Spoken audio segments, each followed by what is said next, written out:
menyangka bahwa itu semua dapat mengekalkan kebahagiaan, dapat menunjang kehidupan yang langgeng. Ada yang berlomba-lomba mengejar-ngejar harta. Seluruh waktu dalam hidupnya habis untuk mengejar harta. Tidak peduli siang atau malam, sore atau pagi. Sujud tidak lagi sempat, Allah dilupakan dengan agama jauh. Ada yang berlomba mengejar-ngejar pangkat, jabatan dan kedudukan.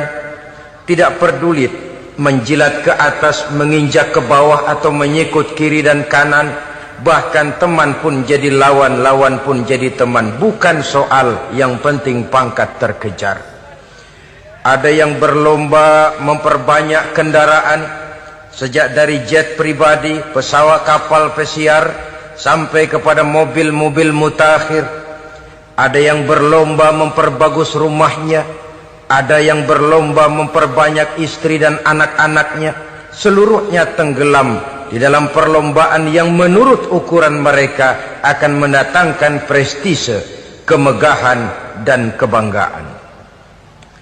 Allah Subhanahu wa ta'ala menegur, memberikan peringatan dalam surah yang pendek, yaitu surah At-Takatsur. Alhaakumut takatsur hatta zurtumul maqabir, kalla sawfa ta'lamun. Alhaakum ay syagalakum an ta'ati rabbikum. Kamu telah lalai daripada taat kepada Tuhanmu, dan yang menyebabkan kamu lalai itu tidak lain at-takatsur. At-takatsur artinya at-tabahi bi kathrati mata'id dunya. Bermegah-megah dengan memperbanyak kesenangan hidup duniawi. Dengan kata lain, berlomba-lomba mengejar kemegahan duniawi telah menyebabkan kamu lalai daripada mengingat, daripada taat kepada Allah Subhanahu wa ta'ala. Apabila orang cenderung materialistis, seluruh kegiatan hidup dikerahkan untuk berlomba memperbanyak materi. Apa namanya harta benda, apa namanya rumah, apa namanya pangkat dan jabatan. Maka dikala itu seseorang akan sangat mudah lalai daripada taat kepada Allah Subhanahu wa ta'ala. Hilanglah kesadaran bahwa sesungguhnya apapun yang kita miliki dalam kehidupan dunia ini tidak lain hanya barang titipan sementara. Kita cari, kita kejar, tapi setelah kita dapatkan, jangan dia dijadikan tujuan. Jadikanlah dia sebagai alat. Apabila harta benda duniawi sudah dijadikan sebagai tujuan daripada kehidupan, maka sesungguhnya kita sudah terseret dalam satu siklus, satu lingkaran setan yang tidak akan pernah berujung. Sebab manusia dalam berhadapan dengan materi duniawi tidak akan pernah mengenal kata cukup, tidak akan pernah mengenal kata puas, dan tidak akan pernah bertemu dengan titik. Selalu koma, selalu kurang, selalu tidak ada. Saudara kaum muslimin rahimakumullah. Oleh sebab itu agama memberikan kesadaran, seluruh yang kita miliki, yang dititipi oleh Allah dalam kehidupan ini berupa materi keduniaan, hakikatnya adalah alat dan bukan sebagai tujuan. Apabila alat sudah kita jadikan tujuan, kita akan terjebak ke dalam satu perlombaan yang justru akan mencelakakan kita sendiri. Inilah yang saya maksud dengan sirkuit celaka. Perlombaan yang hanya membuat kita jerih, payah, keringat bercucuran, tenaga terkuras, tapi tidak akan pernah sampai ke garis finish. Karena memang tidak ada garis finishnya. Betapapun jauhnya satu perlombaan, dia mesti punya garis finish. Tapi kalau sudah at-takatsur, berlomba bermegah-megah diri, maka barangkali tidak akan pernah ada garis finishnya. Kita akan terseret dalam lingkaran setan, berputar di seputar itu tanpa tahu kapan berhenti dan di mana titiknya. Agamalah yang memberikan kesadaran. Alhaakumut takatsur. Bermegah-megahan telah membuat kamu lalai daripada taat kepada Allah Tuhanmu. Semua sadar bahwa kita diciptakan tidak lain adalah untuk mengabdi kepada Allah. Nilai pengabdian ini sering lentur, nilai pengabdian ini sering luntur manakala kita sudah berlomba-lomba bermegah-megah dengan materi kehidupan dunia. Islam jelas tidak menganjurkan penganutnya jadi orang miskin. Bahkan Imam Ali karramallahu wajhah pernah mengatakan, kemiskinan bisa menyebabkan kekufuran. Ayat yang pertama turun juga kita tahu, Iqra, baca olehmu. Kan seolah-olah Quran cuma tidak langsung saja bilang, hai orang Islam, kamu jangan jadi bodoh. Kebodohan menimbulkan kemiskinan, kemiskinan mendekatkan kita kepada kekufuran. Jadi miskin sama kufur tetangga.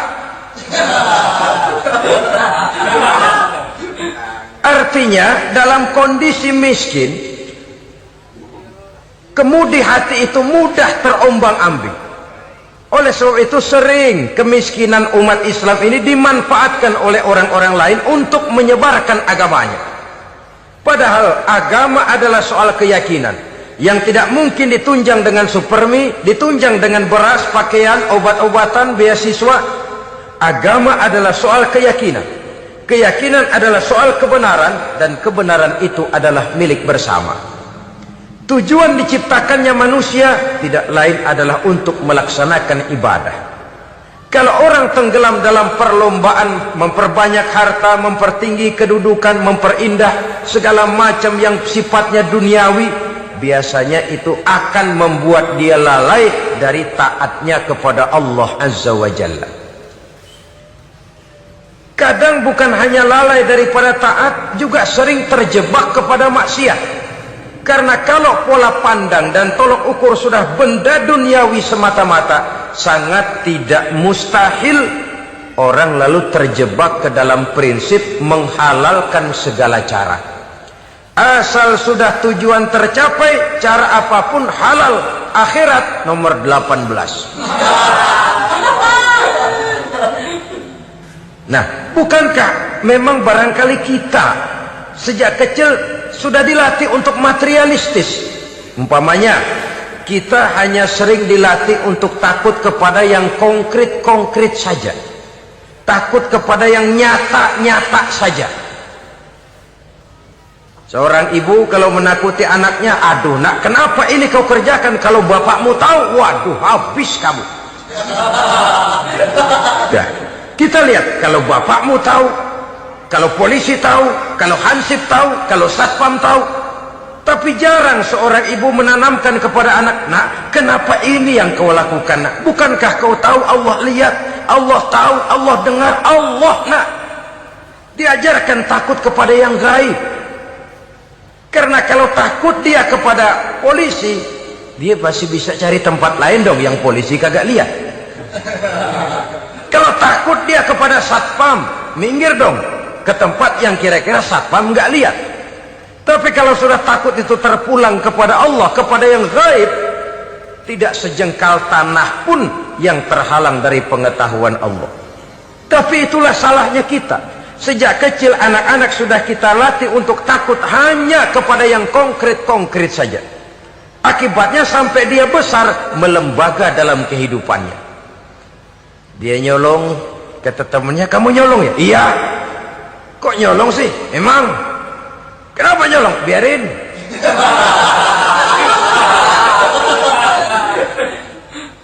Kamu kan tahu Allah lihat? Tahu. Kenapa nyolong juga? Biarin. Asal orang jangan lihat. Kalau Allah mah lihat, dia kagak ribut. Allah enggak ribut katanya. Nah, ini kan satu refleksi yang timbul daripada kenyataan. Jikalau orang hanya dijejali rasa takut kepada yang konkret-konkret saja, kepada yang zahir-zahir saja, yang akan tumbuh lalu mental kucing.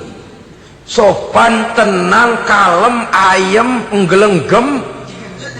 Kalau ada orang, sedikit orang meleng, kucing kelihatan watak aslinya. Saudara-saudara kaum muslimin rahimakumullah. Oleh sebab itulah maka agama lewat surah yang kita bicarakan pada pertemuan ini memberikan peringatan. Kala, jangan begitu dong. Kamu boleh mencari dunia, silahkan cari harta yang banyak, cari pangkat yang tinggi, tapi jangan itu membuat kamu lalai daripada taat terhadap Allah Subhanahu wa ta'ala. Jangan karena keinginan mendapat harta yang sebanyak-banyaknya lalu melakukan segala macam cara asal tujuan tercapai. Itu sudah membuat kita lalai. Jangan karena ingin mengejar kedudukan yang tinggi lalu jilat atas injak bawah, nggak mempan jilat, dukun dipakai.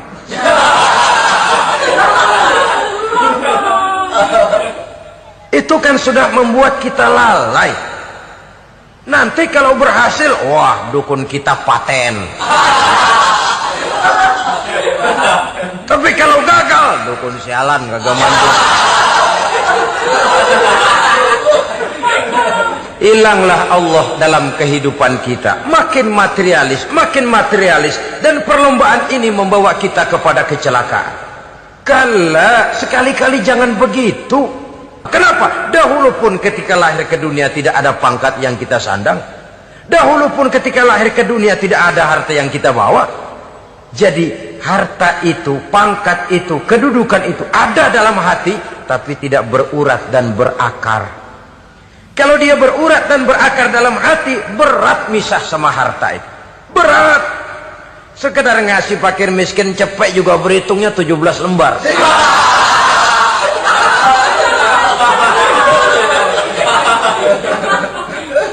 Dengar di kantornya mau ada mutasi, pindah dia dari tempat basah ke tempat kering, baru berita burung udah meriang duluan. Ini nanti bagaimana, itu nanti bagaimana, ini nanti bagaimana.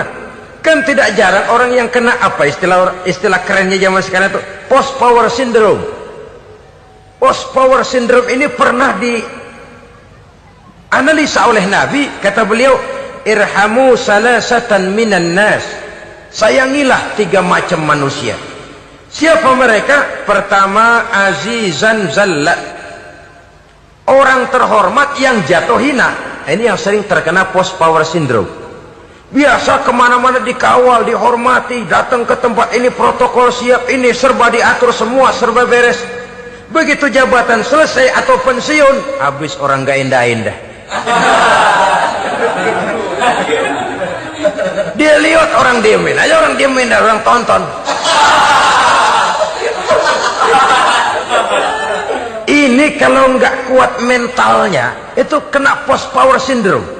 Akibatnya ya bisa jantungan, bisa leper, bisa darah tinggi. Ya penyakit-penyakit yang zaman dulu kita nggak kenal. Ini kan makin banyak dokter, makin maju ilmu kedokteran, makin aneh penyakit. Saudara hadirin yang saya hormati, post power syndrome kena apa yang dinamakan frozen emotional attitude. Tidak kuat menghadapi kenyataan. Azizan zalla, orang terhormat yang jatuh hina, itu sangat perlu dikasihani. Yang kedua, ghaniyan qad iftaqar, orang kaya jatuh miskin. Ini juga sama. Biasa hidup apa ada, serba ada, lalu harus hidup apa adanya. Ini kalau kurang-kurang kuat benar-benar membleng.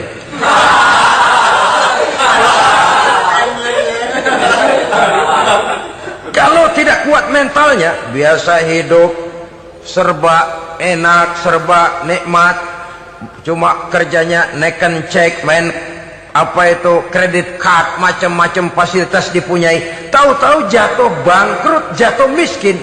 Kalau tidak fondasi agamanya kuat, bisa gantung diri, bisa bunuh diri, bisa frustasi, bisa terkena psikosomatik, tekanan jiwa mempengaruhi faktor biologis. Timbullah tekanan, terjadilah penyakit aneh-aneh. Al-ghaniyan qad iftaqara, orang kaya jatuh miskin, itu perlu dikasihani. Yang ketiga, wa faqihan yal'abu bihil juhal, ahli fikih tapi dipermainkan oleh orang-orang bodoh. Hanya kebetulan orang bodoh itu punya kekuasaan. Hukum bisa dipesan.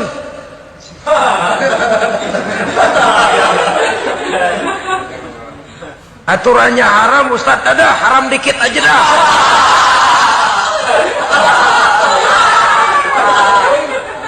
Sibuklah tuan fakih ini, ahli fikih ini mencari dalil kebet sana kebet sini supaya yang tadinya haram benar bisa jadi haram sedikit. Padahal yang minta ini orang bodoh, tidak ngerti agama.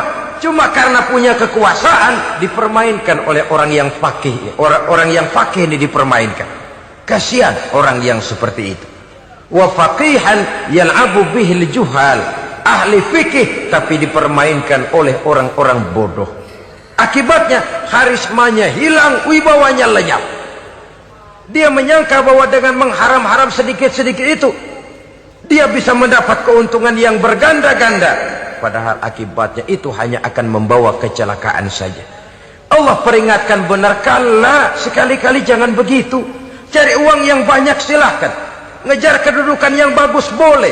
Bikin rumah yang hebat silahkan. Ada kendaraan bagus silahkan. Tapi jangan sampai kamu terjebak kepada sirkuit celakai. Perlombaan yang tidak ada garis finishnya. Sering dicontohkan orang menghayal, melamun. Kamu kenapa enggak mau ibadah? Lah bagaimana mau sembahyang, saya di Jakarta masih ngontrak.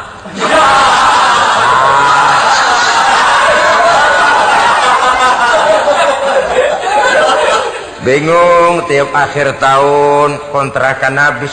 Kalau punya rumah sendiri walaupun kecil-kecilan, tenanglah saya ibadah. Baiklah, oleh Allah diberikan rezeki, bisa bikin rumah walaupun kecil-kecilan. Sudah punya rumah sendiri, belum juga ibadah, apalagi mulur lagi. Habis bagaimana mau sembahyang, rumah kecil banget. Pinggir kali, asal hujan bocor ya.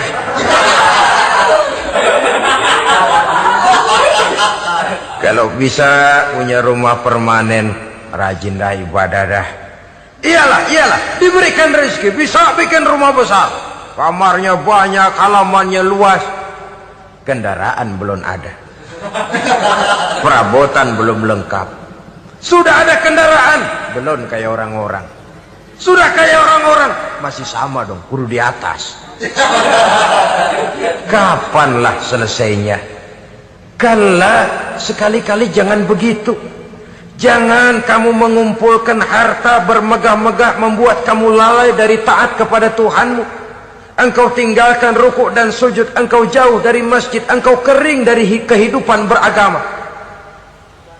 Sebab itulah maka pembangunan fisik material tidak bisa dipisahkan dengan pembangunan mental spiritual. Tidak hanya cuma dalam teori, tapi juga harus dalam praktek. Selalu pembangunan yang hanya mengarah kepada fisik material, jauh dan kering dari agama, hanya akan melahirkan manusia-manusia materialistis yang terjebak di dalam sirkuit celaka, perlombaan yang tidak pernah mengenal garis finish. Sebab itu agama mengajarkan, orang kaya itu siapa sih? Yang banyak duit? Belum tentu. Yang kebunnya di mana-mana ngebelakang? Belum tentu. Yang pabriknya selebar-lebar? Belum tentu. Yang punya segala macam peternakan, dari peternakan gajah sampai peternakan kutu?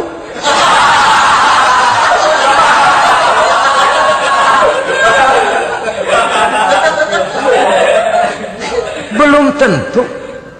Agama memberikan tuntunan yang sangat luhur. Orang kaya itu adalah orang yang hidupnya cukup. Orang miskin itu orang yang selalu merasa kurang. Bagaimanapun banyak duit saudara miliki, kalau masih merasa kurang, masih miskin saudara.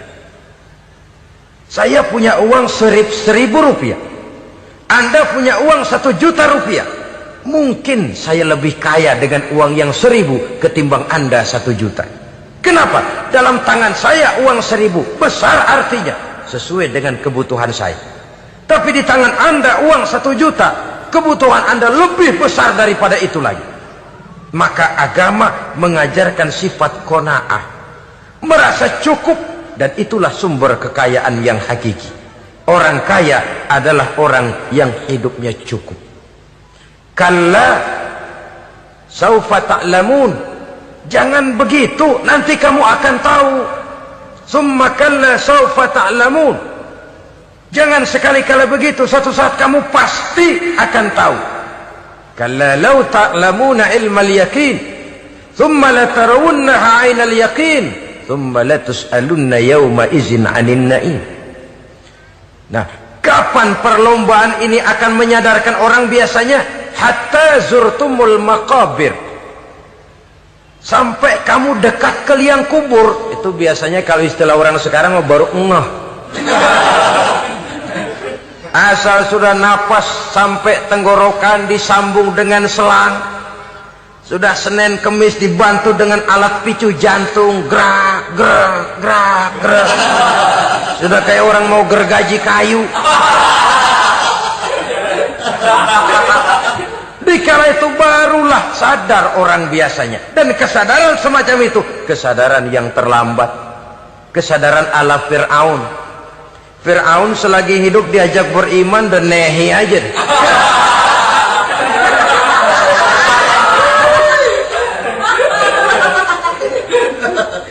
Tapi ketika dia tenggelam di lautan merah bersama seluruh tentaranya, dikala napas hampir terputus, keluar ucapannya, amantu bi Rabbi Musa wa Harun.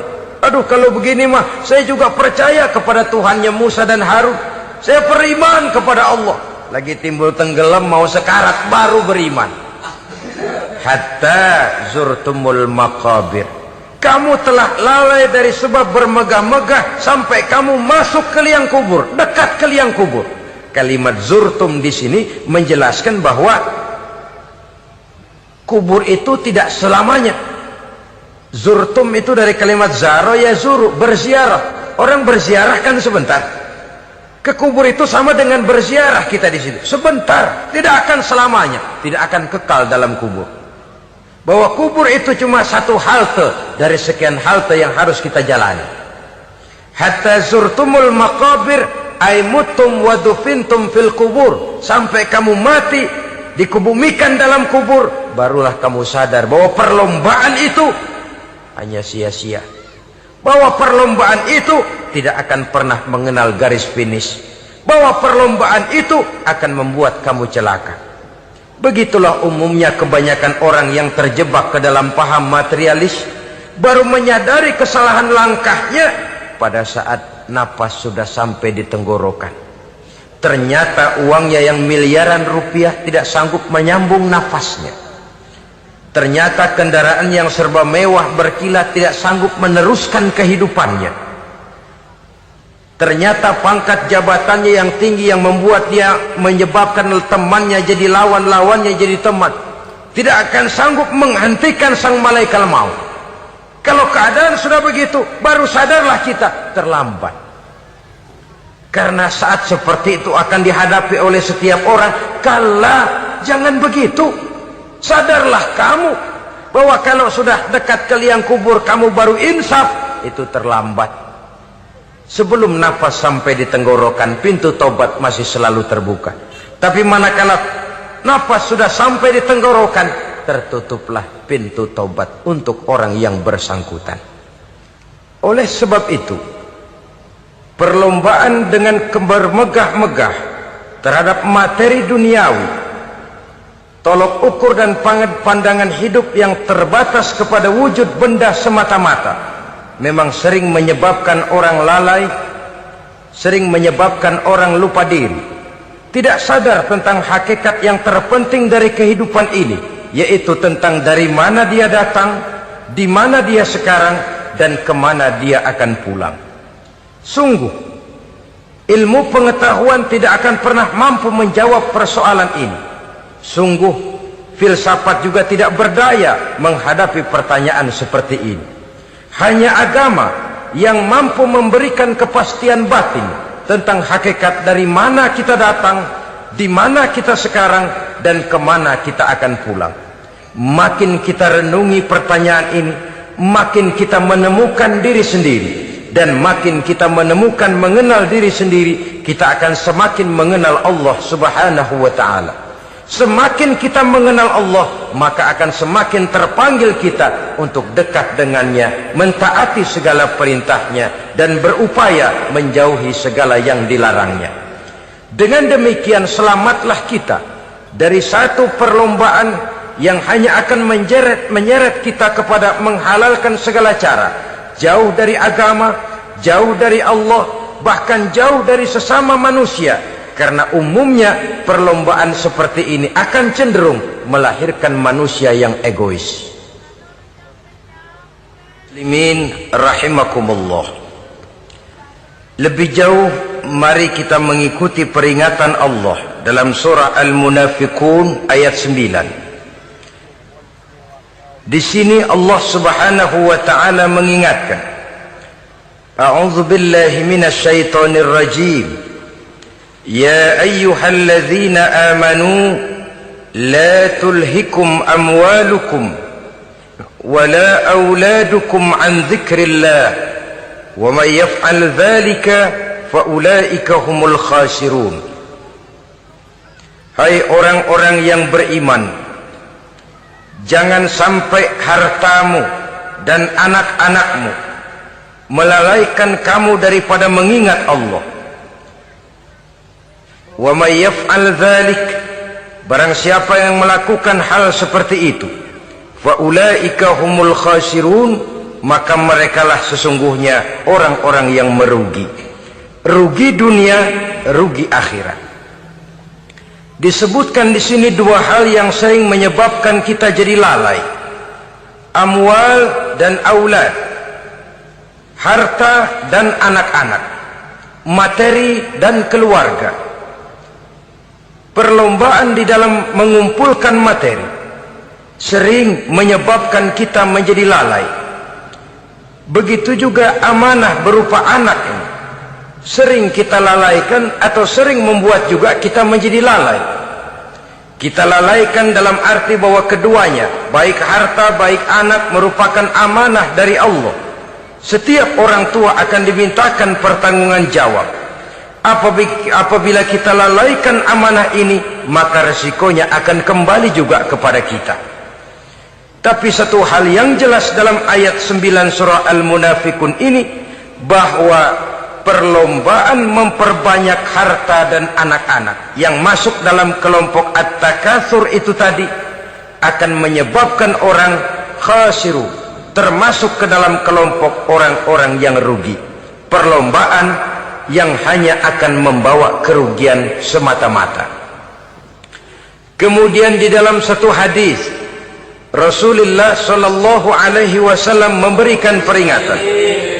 Beliau bersabda, "Iza azzamat ummati dinaran wa dirhaman, nuzi'at minha haibatul Islam, wa iza tasabat ummati saqatat min ainillah."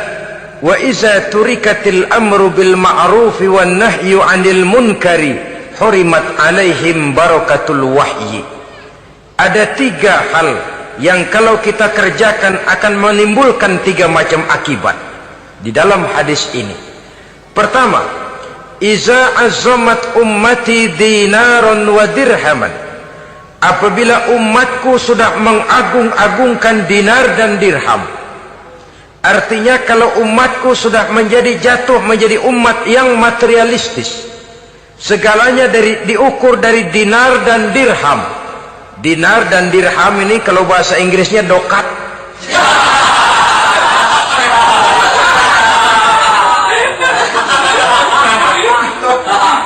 Segalanya diukur dari segi dinar dan dirham saja. Nuzi'at minha haibatul Islam, akan dicabutlah kehebatan Islam dari mereka. Memang ada kalanya kita berkata bahwa tanpa uang kita tidak bisa berbuat apa-apa. Tapi kalau itu dijadikan landasan dari segala sesuatu, itu yang dijadikan ukuran, itu yang dijadikan tujuan, kita hakikatnya sudah gagal sebelum melangkah. Apapun saja profesi kita, apabila sudah menjadi pendewa dinar dan dirham, akan hilanglah kehebatan Islam, akan dicabut kehebatan Islam itu. Umat Islam bisa dibeli, ulama bisa dikontrak, kiai bisa dicarter. Saudara hadirin ma'asyiral muslimin rahimakumullah, apabila umatku sudah membesar-besarkan dinar dan dirham, bermegah-megah dengan itu, berlomba-lomba memperbanyak itu yang menjadi tujuan dan tolok ukur dari segala kegiatan, nuzi'at minha haibatul Islam, akan dicabutlah kehebatan Islam, hilang itu wibawa. Walaupun dia bernama umat mayoritas dalam jumlah, tetapi dia minoritas dalam peranan, mayoritas dalam bilangan, tapi minoritas dalam percaturan kegiatan hidup ini. Kita ingat di zaman pengembangan Islam di masa Rasulullah sallallahu alaihi wasallam, mereka berlomba-lomba mengorbankan dinar dan dirhamnya untuk kepentingan agama, bukan mengorbankan kepentingan agama untuk mencari dinar dan dirham. Kita di zaman sekarang sering terjadi penjungkiran nilai, terbalik yang kita amalkan. Nabi Ibrahim mengorbankan putranya Ismail untuk kepentingan agama. Kita sering sekarang ini mengorbankan kepentingan agama untuk anak-anak kita. Dulu anaknya yang dikorbankan buat agama, sekarang agamanya dikorbankan buat anak. Dulu dinar dan dirham dibelanjakan untuk menopang agama, sekarang agama dijadikan alat untuk mencari dinar dan dirham. Saudara-saudara kaum muslimin rahimakumullah, memang apabila dinar dan dirham digunakan untuk penyangga perjuangan, itulah idealnya. Saya katakan tadi, dinar, dirham, uang, dunia cuma sekedar alat, bukan sekedar tujuan. Kita memerlukan alat ini. Membangun pesantren tidak cukup dengan semangat, membangun rumah sakit Islam tidak cukup dengan pidato, membangun masjid tidak cukup dengan semangat menggebu-gebu. Kita perlu semen, kita perlu pasir, kita perlu batu kali, kita perlu besi, dan itu semua beli. Tidak turun dari langit seperti turunnya embun di waktu pagi. Tidak mungkin rumah sakit Islam muncul ke permukaan hanya dengan sim salabim abracadabra.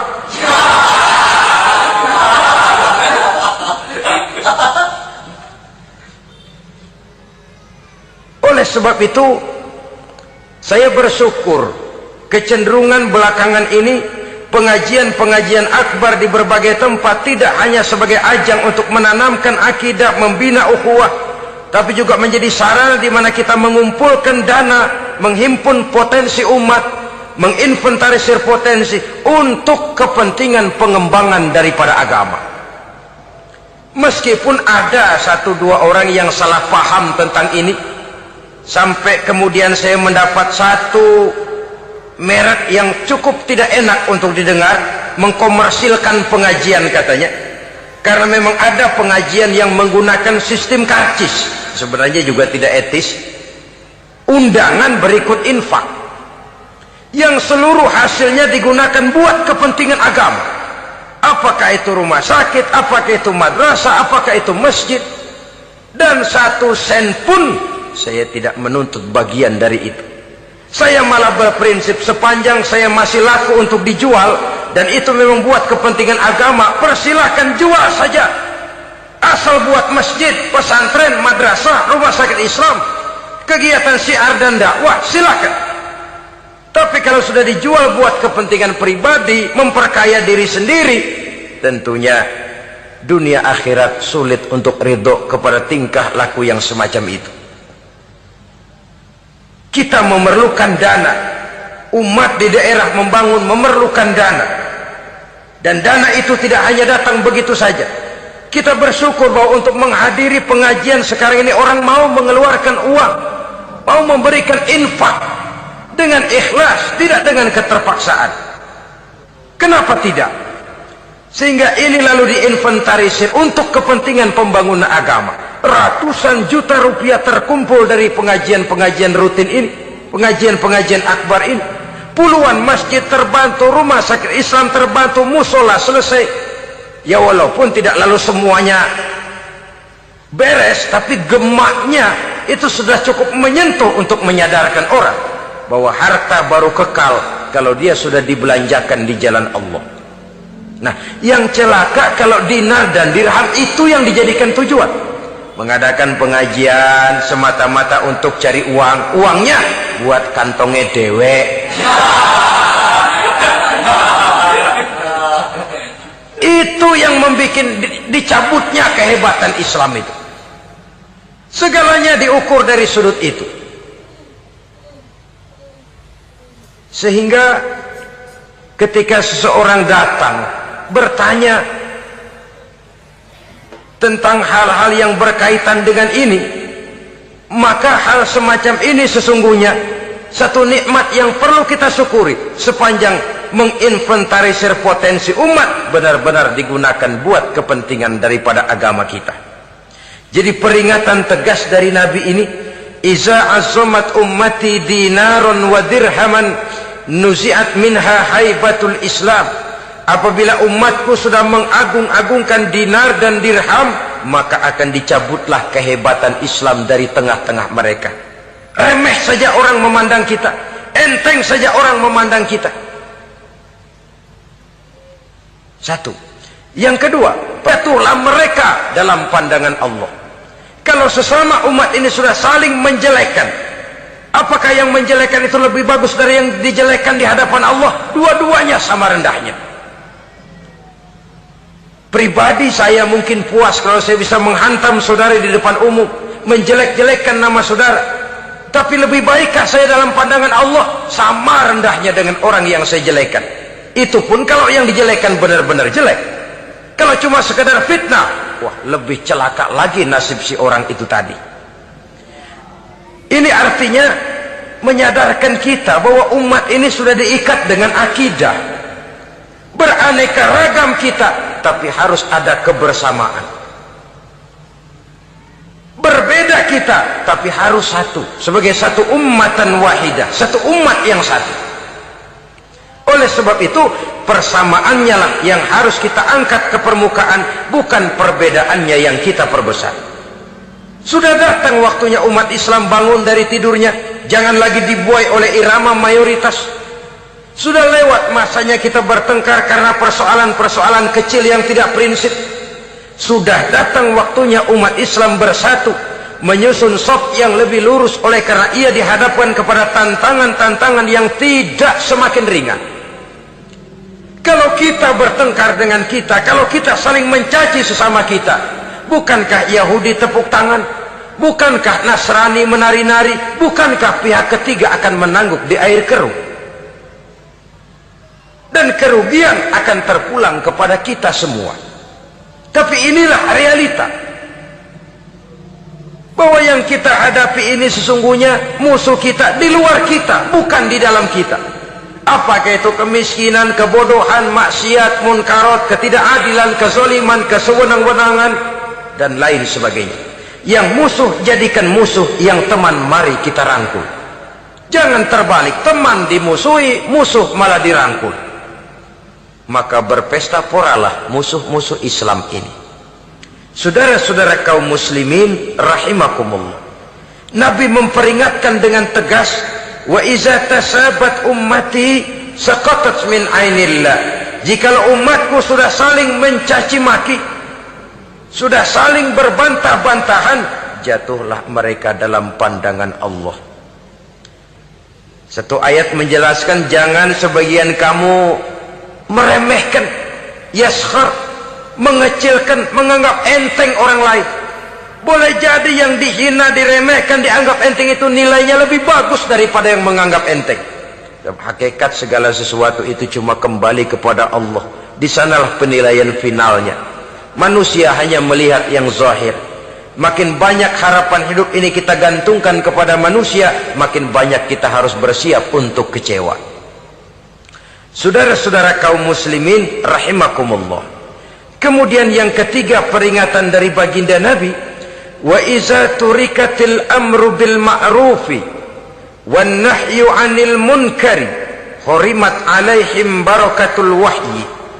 Apabila amar ma'ruf dan nahi munkar telah ditinggalkan, maka akan hilanglah keberkahan wahyu, akan hilanglah keberkahan Quran, akan sirnalah keberkahan agama. Amar ma'ruf dan nahi munkar ditinggalkan. Artinya di tengah masyarakat sudah tidak ada lagi yang menyerukan ini baik, ini tidak baik, ini halal, itu haram. Mari kita sholat, mari makmurkan taklim, santuni yatim piatu, makmurkan masjid. Seruan ke arah itu tidak lagi terdengar. Sementara tinggalkan judi, tinggalkan minuman keras, jauhi zina, seruan semacam itu pun tidak lagi terdengar. Maka hilanglah keberkahan wahyu itu. Karena amar ma'ruf dan nahi munkar merupakan bagian daripada ajaran agama kita.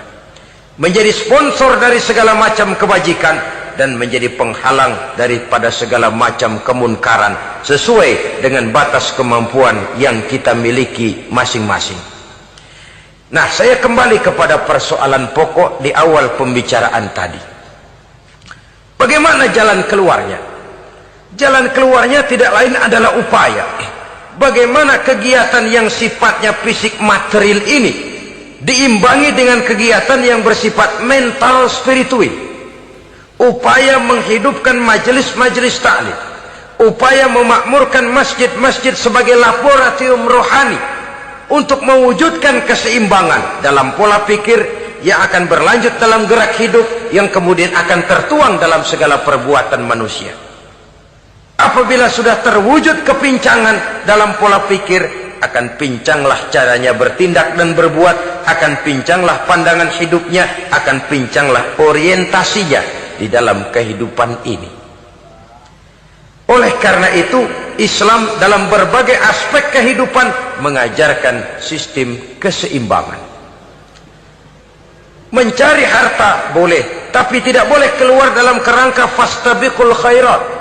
Berlomba-lomba silahkan, tapi untuk kebaikan, bukan untuk bermegah-megah, bukan untuk menumbuhkan gengsi, bukan untuk meninggikan prestise dan harga diri, tapi fastabiqul khairat, berlomba-lomba di dalam mengejar kebajikan, di dalam menyebarkan kebaikan.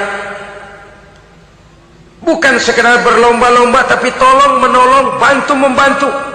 Ta'awanu 'alal birri wat taqwa wala ta'awanu 'alal ismi wal udwan.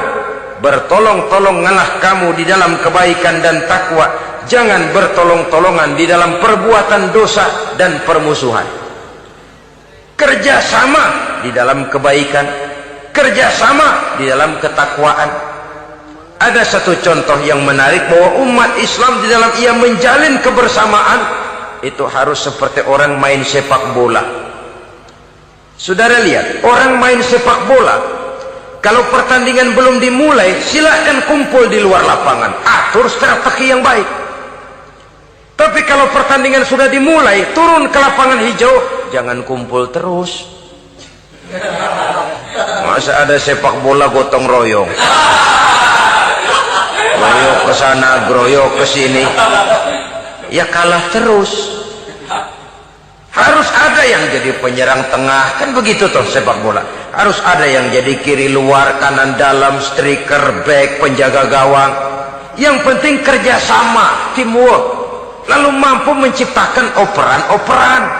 Yang jadi back jangan ngiri sama yang jadi penyerang tengah.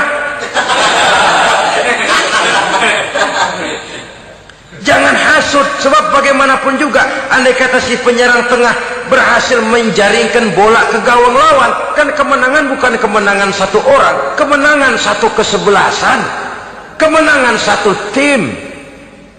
Ini yang sering terjadi, back ngiri sama penjaga gawang,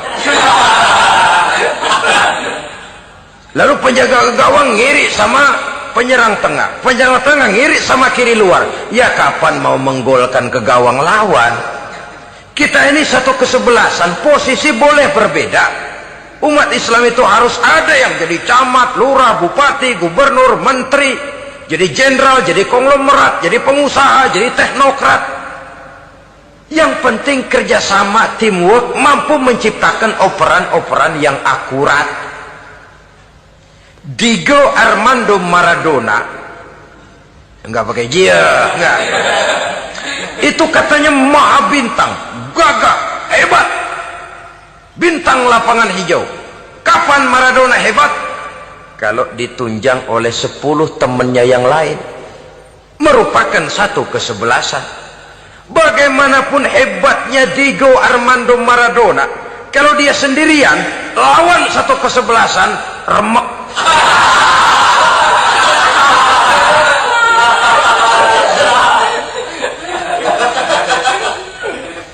Dia hebat, dia jenius, dia maha bintang karena dapat operan dari teman-temannya. Bukan jegalan, operan. Jadi oleh sebab itu bagaimana kita menciptakan operan-operan akurat yang akan melahirkan kebersamaan di tengah-tengah umat. Artinya satu contoh saja. Misalnya seorang pengusaha besar, oleh karena kesibukannya di dunia bisnis, tidak perlu jadi ketua pembangunan musola. Tapi kalau ada musola belum selesai, operan. Operannya itu yang penting.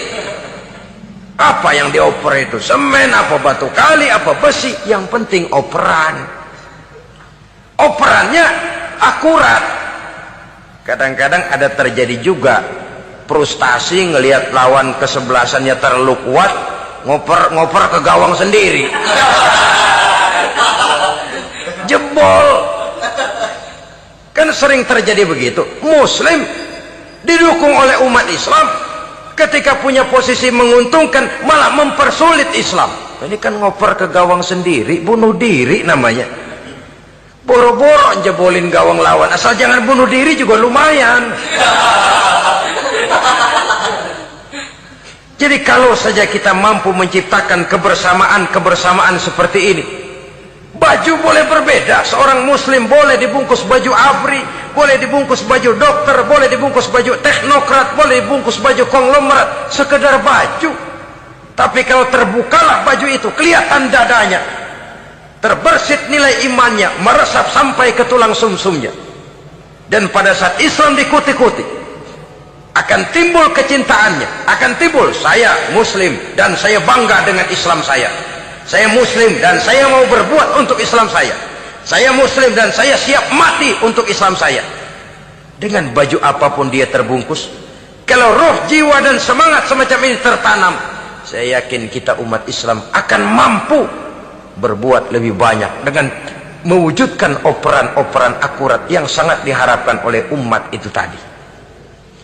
Oleh sebab itu, saudara-saudara kaum muslimin rahimakumullah, baju boleh berbeda, bendera boleh beraneka warna, tapi jikalau bernama muslim, persamaannya yang dicari, jangan perbedaannya yang diperbesar.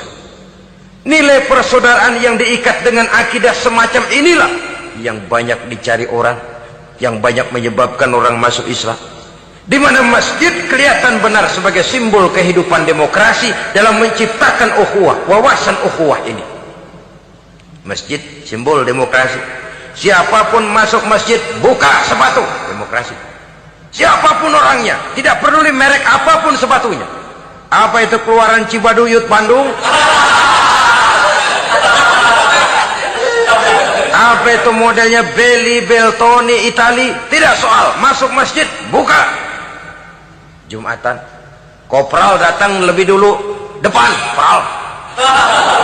Jenderal datang belakangan, belakang saja, pral. Tidak ada fasilitas khusus dalam masjid, karena di rumah Allah semua manusia sama. Si jenderal jangan lagi merasa jenderalnya, si pengusaha jangan lagi menonjolkan kebosannya. Masjid adalah simbol demokrasi daripada kehidupan umat.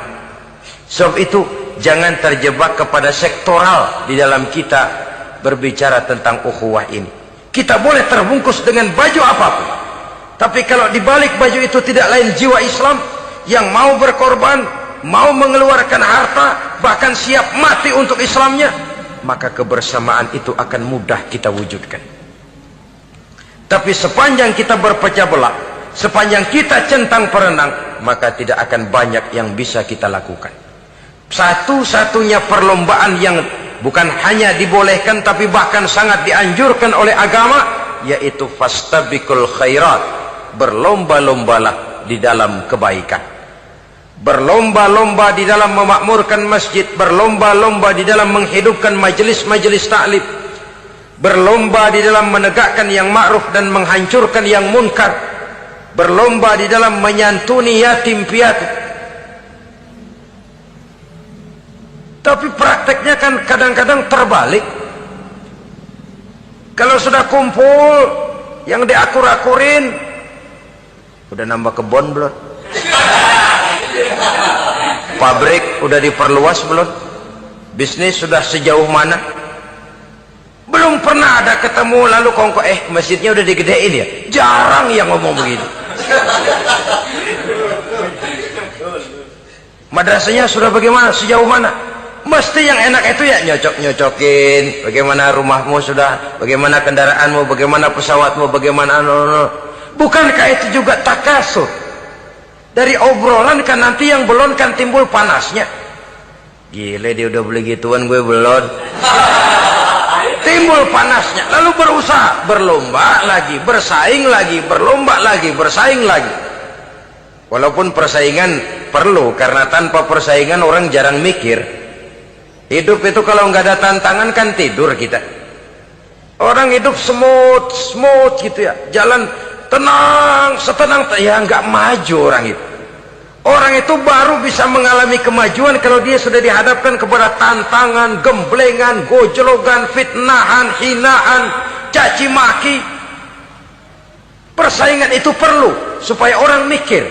Kalau mikir dia berbuat, kalau dia berbuat dia bisa maju.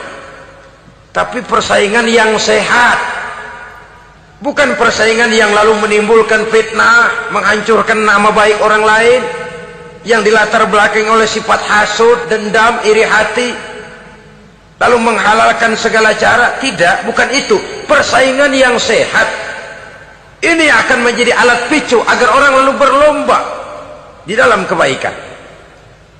Satu-satunya perlombaan yang bukan hanya boleh tapi bahkan sangat dianjurkan oleh agama, berfastabiqul khairat, berlomba-lomba di dalam berbuat kebaikan. Berlomba-lomba membangun masjid bukan berarti di sebelah masjid bangun masjid lagi, bukan.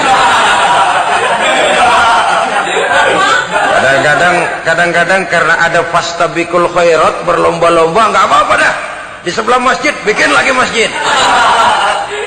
Akhirnya azan perlombaan main kenceng-kencengan. Bukan itu yang diinginkan tentu, bukan itu. Bagaimana memakmurkan masjid, bagaimana memfungsikan masjid, bagaimana membina umat dan lain sebagainya. Jadi pembicaraan ke arah itu akan menimbulkan rangsangan untuk berlomba di dalam kebaikan. Kalau dia kok bisa menata masjidnya sampai makmur, jamaah senang datang ke sana, anak-anak muda betah di masjid, kenapa saya tidak? Apa konsepnya? Nah, ini kan berlomba, tapi berlomba dalam kebaikan. Kalau dia bisa menghimpun anak-anak muda lalu diarahkan kepada jalan yang positif, kenapa saya tidak bisa? Dia punya potensi yang saya juga punya. Berlomba di dalam kebaikan. Perlombaan semacam ini akan memberikan ketentraman karena jalan yang ditempuh jalan ibadah. Tapi kalau perlombaan materi, at-takasur tadi, yang timbul bukan ketentraman, panas. Karena panas, udah dekat, panas kan tetangganya hasud, dengki, iri hati, sakit, demam, orang lain maju, meriang. Lah kalau sudah begitu, hasud yang jadi bisikan hati, ya sudah, segala macam cara dilakukan untuk menjatuhkan orang lain.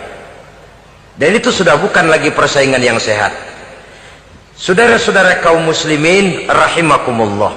Oleh sebab itu kita tutup pertemuan singkat kali ini dengan satu kesimpulan, bahwa harta adalah sekadar alat, bukan tujuan di dalam kehidupan.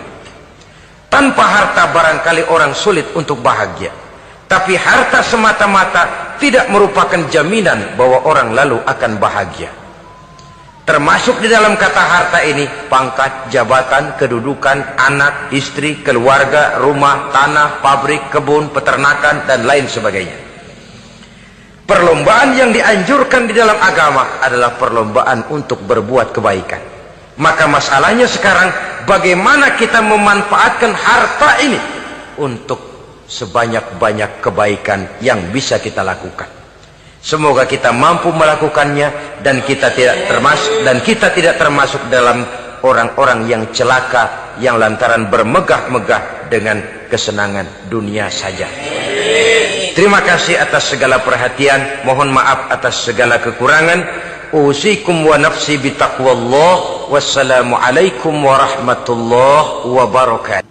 Ulama yang saya muliakan, bapak-bapak, ibu-ibu, saudara-saudara hadirin yang berbahagia. Sudah agak lama juga saya tidak datang ke Singapura tercinta ini, oleh karena berbagai kesibukan dakwah di Indonesia. Malam ini saya bersyukur dapat hadir atas undangan dari Madrasah Al-Junaid, usaha untuk membangun kembali gedung madrasah yang memang merupakan tempat di mana kita bukan saja menjaga dan memelihara agama kita, tetapi juga mewariskannya kepada anak-anak kita, generasi yang akan datang. Salah satu misi yang dibawa oleh agama Islam yaitu membebaskan masyarakat manusia dari kebodohan. Ayat yang pertama turun saja sudah berkata Iqra, seolah-olah Quran ingin berkata, hai umat Islam, kamu jangan jadi bodoh. Kebodohan menimbulkan kemiskinan, kemiskinan mendekatkan kepada kekufuran. Baca, apa yang harus dibaca? Ayat-ayat Allah. Ayat Allah itu ada berapa macam? Ada dua. Ada ayat yang terucap oleh Allah dan itu kita sebut wahyu. Ada ayat yang tercipta oleh Allah dan itu kita namakan alam, ayat kauniyah. Kedua-dua ayat ini kita harus pandai membacanya. Jauh sebelum UNESCO mempunyai proyek yang mereka namakan Long Life Education, adalah Nabi sudah mencanangkan proyek bahwa menuntut ilmu itu minal mahdi ilal lahdi. Bahkan di dalam sebuah hadis beliau menyatakan, salahu ummati bil ilmi wal mal. Umatku hanya bisa menjadi baik, umatku hanya bisa berjaya, umatku hanya bisa tampil memegang peranan bil ilmi wal mali, dengan ilmu dan dengan harta, dengan pendidikan dan dengan ekonomi, dengan teknologi dan dengan industri. Kalau kita ingin tampil menjadi umat yang memegang peranan, jikalau kita ingin tampil menjadi umat yang berjaya, maka dua hal ini harus kita perbaiki, pendidikan dan ekonomi, ekonomi dan pendidikan. Islam tidak mungkin hilang dari dunia, tapi Allah tidak memberikan jaminan bahwa Islam akan kekal di Singapura, di Indonesia, di Brunei. Islam tidak mungkin hilang dari dunia, tapi tidak ada jaminan Al-Quran bahwa Islam akan kekal baik di Indonesia, di Singapura maupun di Brunei. Jikalau kita umat Islam sekarang ini tidak mau berjuang, berkorban dan mewariskan Islam kepada anak-anak kita, generasi yang akan datang. Oleh karena itu, keberadaan, pengembangan dan kelangsungan hidup dari Madrasah Al-Junaid bukan hanya sekedar tanggung jawab pengurusnya, tetapi tanggung jawab kita seluruh umat Islam ini. Yang punya kedudukan, bantulah dengan wewenangnya. Yang punya harta, bantulah dengan hartanya. Yang punya ilmu, bantulah dengan ilmunya. Yang punya tenaga, bantulah dengan tenaganya. Yang bisa doa, bantulah dengan doanya.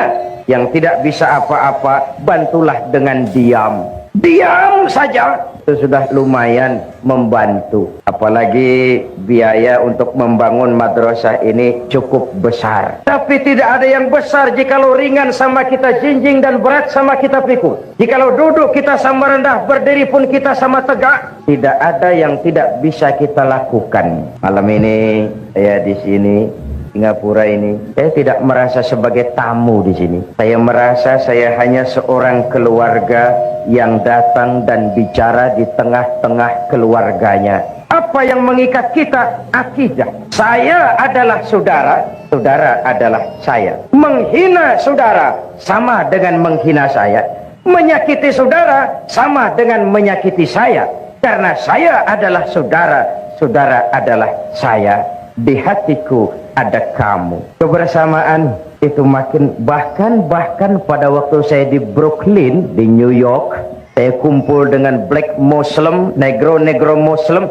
Di sana pun saya tidak merasa sebagai tamu. Saya merasa saya hanya seorang keluarga yang datang dan berbicara di tengah-tengah keluarganya. Kita sudah menderma, berinfak. Saya ingatkan, sedekah atau infak itu yang penting ikhlasnya.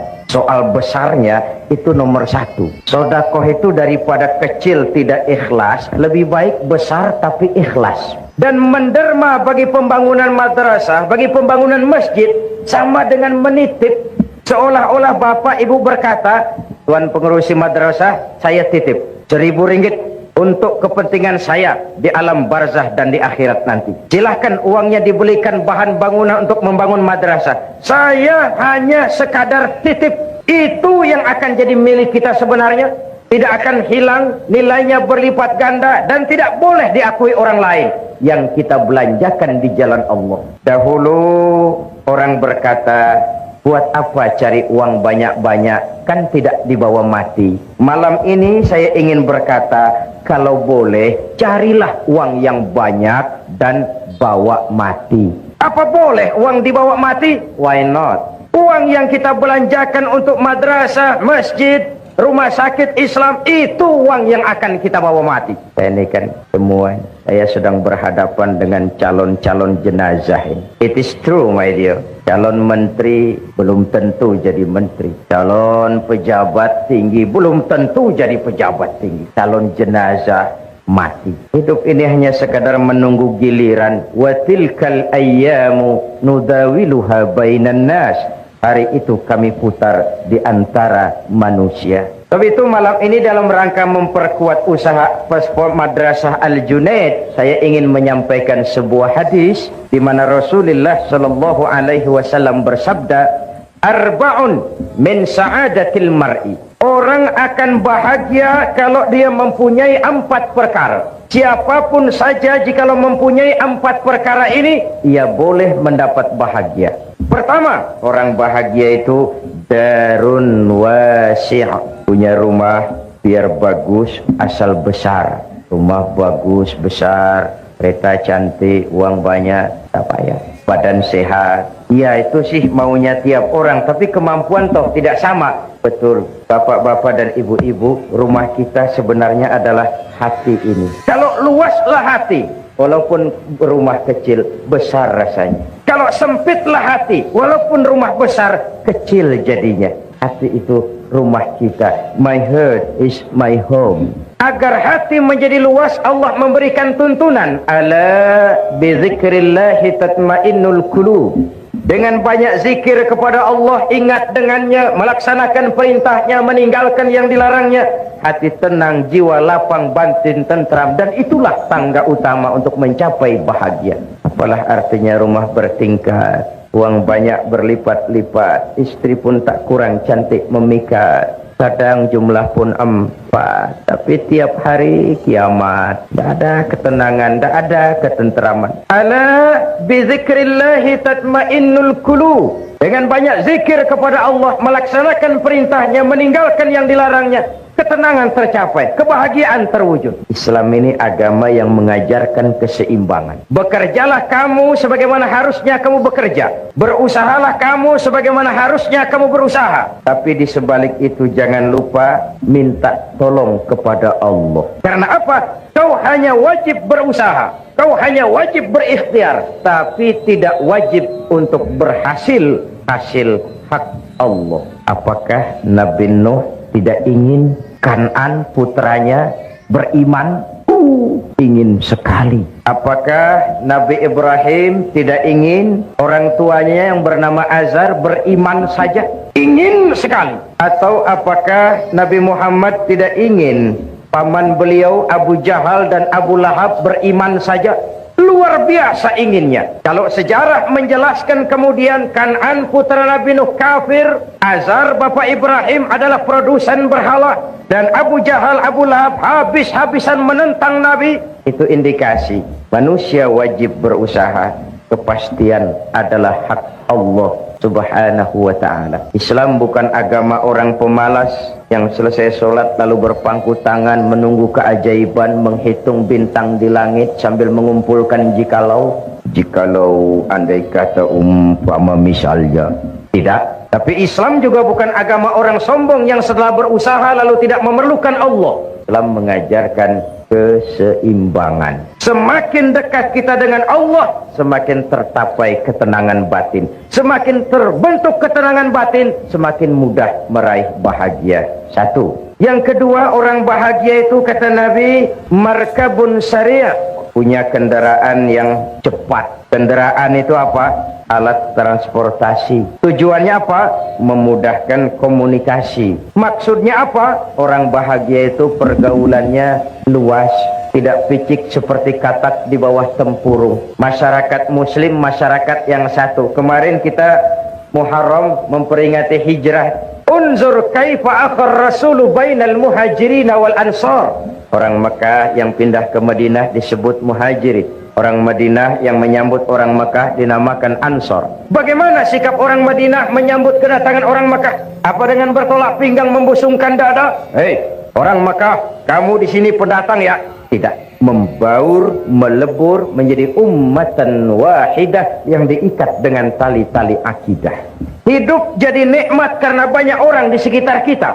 Bodoh manusia kalau merasa bisa hidup sendiri. Betapapun tinggi pangkat, banyak harta, hebat kemampuan intelektual, kita tetap perlu orang lain. Saya bisa pidato seperti ini. Kenapa? Karena ada yang mendengar. Bapak-bapak, ibu-ibu tenang menghadap ke sini. Kenapa? Karena ada yang mendengar. Kita saling perlu. Bagaimanapun hebat saya pidato di sini, 2 jam menggelegar, membakar, luar biasa. Yang dengari tidak ada. Hebat. Jangankan kerja yang berat, senyum saja. Senyum itu kan ringan toh. Untuk senyum yang mudah itu pun kita perlu bantuan orang lain. Sebab kalau sudah mulai bisa senyum sendiri, harap hati-hati. Tidak usahlah kerja yang berat, senyum yang mudah itu pun kita perlu bantuan orang lain. Itulah sebabnya jikalau kita rukun, kompak, bersatu, tidak ada yang tidak bisa kita selesaikan. Akan bagaimana Islam bergantung anak-anak kita. Bagaimana anak-anak kita bergantung kepada pendidikan yang mereka terima. Oleh sebab itu sekali lagi, orang bahagia, orang yang pergaulannya luas, hidup di tengah masyarakat, tidak eksklusif, tidak memencilkan diri.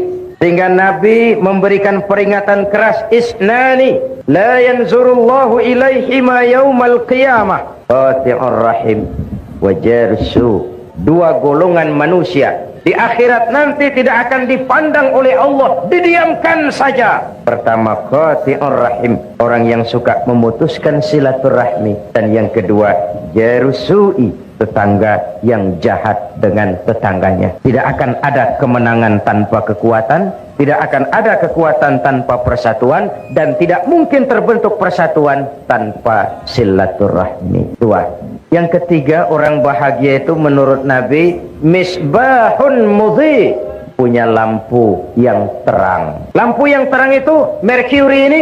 Ya, tapi ini lampu dunia. Kristal? Ya, tapi itu lampu dunia. Hidup tidak berhenti hingga di dunia. Satu saat, setuju atau tidak, rela atau terpaksa, kita akan pergi berangkat menuju rumah masa depan, yaitu kuburan, rumah masa depan. Malah kalau menurut contoh dari baginda Nabi kita, jatah umur itu cuma berapa? 63 tahun. Maka yang malam ini sudah 62 tahun 11 bulan. supaya hati-hati.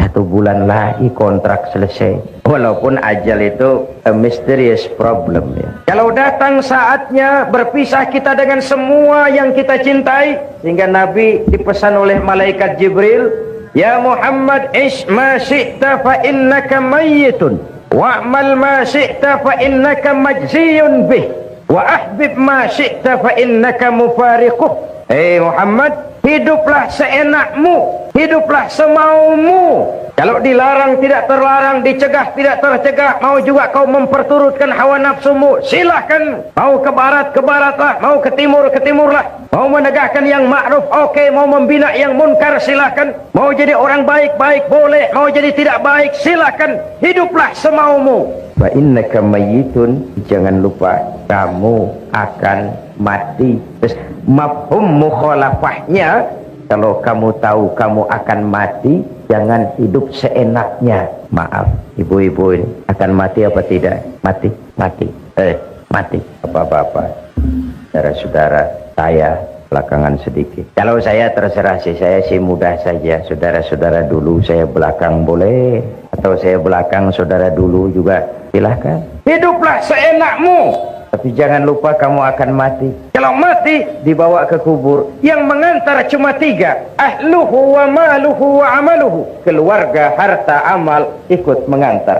Tapi sayang, 1000 kali sayang, yang 2 kembali lagi ke rumah. Tidak mau ikut masuk ke liang kubur. Pertama, keluarga. Tidak seorang keluarganya yang bagaimanapun cintanya kepadanya yang mau ikut masuk ke liang kubur. Tidak istri, tidak suami, tidak kemenaan, tidak om, tidak tante, tidak seorang pun. Istri bapak yang katanya setia kepada bapak, yang dulu pernah berjanji buat sehidup semati di bawah tiang listrik. Dulu dia berkata, bang, apalah artinya hidup ini tanpa engkau di sisiku, bang. Dulu jangan berharap bapak masuk liang lahat, istri bapak akan mau ikut masuk ke dalam. Matanya yang sebelah kiri memang menangis, yang sebelah kanan cari ganti. Siapa? Dunia. Harta, jangankan kereta pun cuma parkir di pelataran mau kubur. The best friend, teman terbaik yang ikut masuk menemani kita, amal. Misbahun mudhi, lampu yang terang, ay amalun soleh. Amal yang kita kerjakan di dunia ini, itu yang akan jadi lampu penerang di alam barzakh. Mercury ini tidak mampu menerangi gelapnya alam kubur. Kristal ini tidak mampu menerangi gelapnya alam barzakh. Sedangkan di sana ada kehidupan dan kita perlu penerang. Apa penerangnya? Amalun soleh. Bapak bantu madrasah Al-Junaid. Ayo, 1000 ringgit. 1000 ringgit terang. Mercury. Saya 500 ringgit. Kecil sedikit. Saya 1 ringgit. Lilin. Bukankah Nabi menjamin mana kosomalun min sodakatin bal yazdad sampai 3 kali. Harta tidak akan berkurang karena disedekahkan, bahkan akan bertambah. Jadi kalau ingin melipat gandakan jumlah uang, belanjakan di jalan Allah. At-Taubah ayat 111 memberikan jawaban, innallaha ashtara minal mu'minina anfusahum wa amwalahum bi anna lahumul jannah. Allah telah membeli dari orang-orang mukmin kita ini, diri mereka, harta mereka, bagi mereka adalah surga. Ayat ini transaksi. Pembeli Allah, penjual kita, dagangannya amwal dan anfus, harganya surga. Ibu bapak, saudara-saudara hadirin yang saya hormati, jadi orang bahagia itu amalnya banyak. Jasadnya boleh hancur terkubur tanah, namanya akan hidup 1000 tahun yang akan datang. Kalau gajah mati, dia masih tinggalkan gading. Kalau harimau mati, dia masih meninggalkan belang. Kalau ibu mati, meninggalkan apa? Utang. Innamal mar'u ahadisun ba'dahu fakun hadisan hasanan liman wa'a. Setelah manusia mati, dia akan jadi cerita bagi orang yang masih hidup. Jadilah cerita yang baik bagi orang yang kau tinggalkan. Mau baik atau tidak, bergantung apa yang kita kerjakan sekarang ini. Jadi hidup adalah kesempatan untuk beramal. Lampu yang terang, amal saleh yang kita kerjakan dalam kehidupan kita. Kalau ibu akan ke Jakarta, bapak akan ke Jakarta, tentu bawa uang. Pergi lagi ke Mekah, lebih banyak lagi bawa uang. Pergi lagi ke London, lebih jauh, banyak lagi bawa uang. Makin jauh perjalanan, makin banyak bekal yang harus kita bawa. Kalau kita mau ke Jakarta tidak bawa uang berangkat, itu bukan berani, nekat.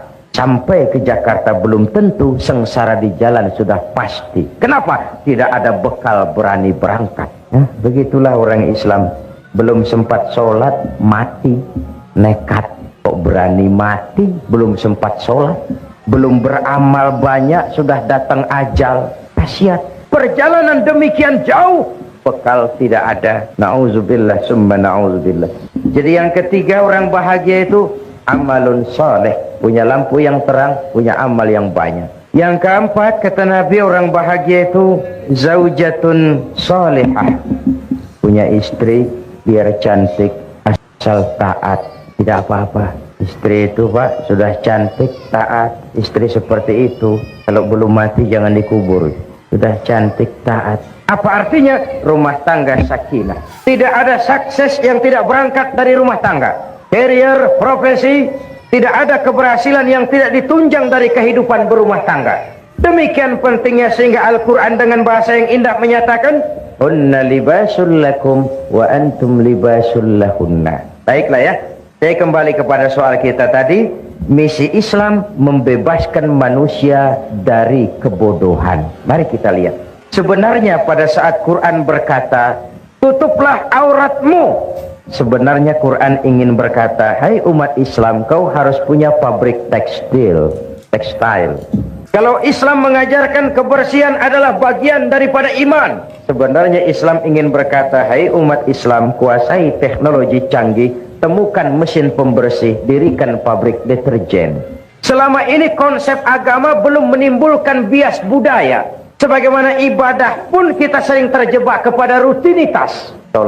Kita sholat, puasa, selain Ramadan ditambah Senin Kemis, haji kalau mampu mondar-mandir ke Mekah.